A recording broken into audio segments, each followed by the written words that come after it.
se pose ici, c'est comment faire pour avoir un entrepôt? Parce que ça coûte très cher de construire un entrepôt. Et ça, quand on a un petit commerce, ça devient très compliqué de construire des magasins, des entrepôts logistiques.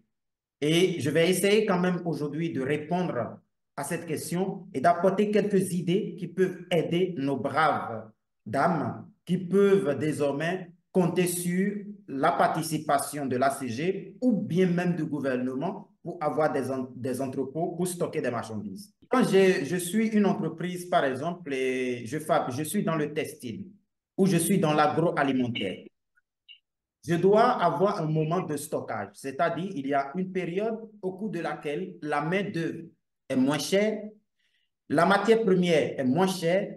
Alors, je profite de cet instant où la main-d'œuvre et la matière première me coûtent moins cher pour acheter des matières premières et de fabriquer les produits finis.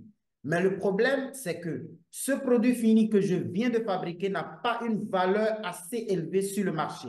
Je dois patienter la saison pour pouvoir commercialiser au prix compétitif. Dans ce cas, je suis obligé de stocker d'abord quelque part en attendant la saison pour pouvoir vendre. Voir les entrepôts, quand on voit les plateformes de loin ou quand on les voit en image, on se pose des questions. Est-ce que je peux construire ce genre de bâtiment industriel? Ça fait peur d'abord. Et c'est la raison pour laquelle, si je n'ai pas assez de moyens pour construire des hangars, des entrepôts, des magasins de telle envergure, je peux, en tant que commercial, je peux en tant qu'industriel, je peux en tant que grossiste ou distributeur m'associer avec d'autres personnes qui sont également des industriels pour pouvoir avoir des entrepôts ensemble, même si c'est mes concurrents.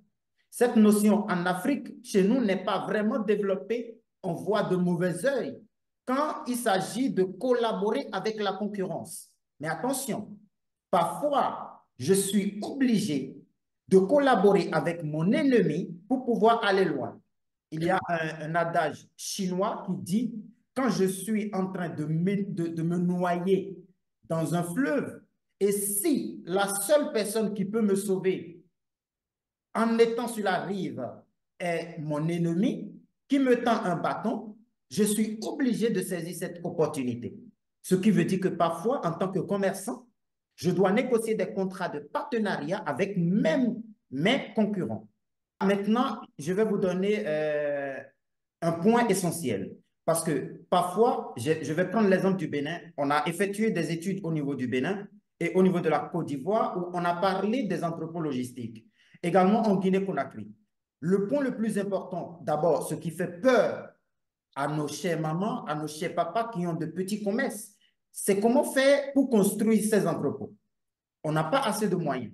Et c'est là qu'intervient le gouvernement ou bien le conseil municipal ou bien la chambre de métier ou la chambre de commerce. Prenons par exemple la mairie. La municipalité peut décider de débloquer un fonds et de construire dans des endroits très spécifiques. Bien sûr, ce sera une étude qui sera faite par un cabinet ou une académie qui va localiser avec précision un endroit spécifique pour implanter un entrepôt. Cet entrepôt sera construit, financé par le budget communal et sera mis en location aux endroits, bien sûr, des mamans, des papas ou des industriels qui n'ont pas un fonds de commerce plus élevé pour construire leur propre entrepôt. Ce qui veut dire que la chambre de commerce ou bien la chambre de métier ou bien la mairie peut financer un projet d'entrepôt qu'il va construire et va mettre en location à disposition de nos chers mamans et papas qui ont de petites entreprises. L'avantage pour eux, d'abord, en tant que mairie, en tant que commune, en tant que chambre de commerce, chambre de métier, c'est de trouver une source de revenus. Ils peuvent louer par mètre carré au sol à nos chers mamans qui ont de petits commerces, ce qui va permettre à ces personnes-là de commander, par exemple, depuis l'étranger et de stocker et de revendre au bon. Par exemple, j'achète une cargaison à 1 million, d'accord, pendant le mois d'août. je stocke, je paye par exemple le coût de stockage 300 000 francs CFA. Au total, ça me fait 1 300 000. J'attends 4 mois pour lancer la vente. Et quand je vais lancer la vente, dans 4 mois, il se peut que je vends le total, je vais parler en ces termes pour ne pas parler trop de chiffres, que le coût de revient, le coût de vente, pardon, me revienne par exemple à 3 millions. Ça, c'est après 4 mois. Mais si j'avais vendu au départ, c'est-à-dire j'achète aujourd'hui, je revends aujourd'hui, il se peut que je vende à 2 millions. Donc, si je fais 4 millions moins 2 millions, il me reste 2 millions moins les 300 000 francs CFA de stockage. Donc, je gagne 1 700 000 francs CFA seulement parce que j'ai stocké pendant au moins 4 mois. Je gagne et la commune également gagne 300 000 francs par commerçant sur 4 mois. Maintenant, imaginez que la commune a un entrepôt où il y a 10 commerçants qui stockent pendant 4 mois.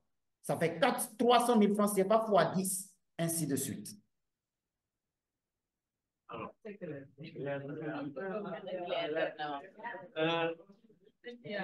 Jérôme. Oui, Jérôme, c'est très clair. Jérôme, bonjour. Ça a l'avantage d'être très clair. L'assistance a bien apprécié. Ah, On peut passer à un autre point. vous avez si bien expliqué. Vous pouvez continuer. très bien.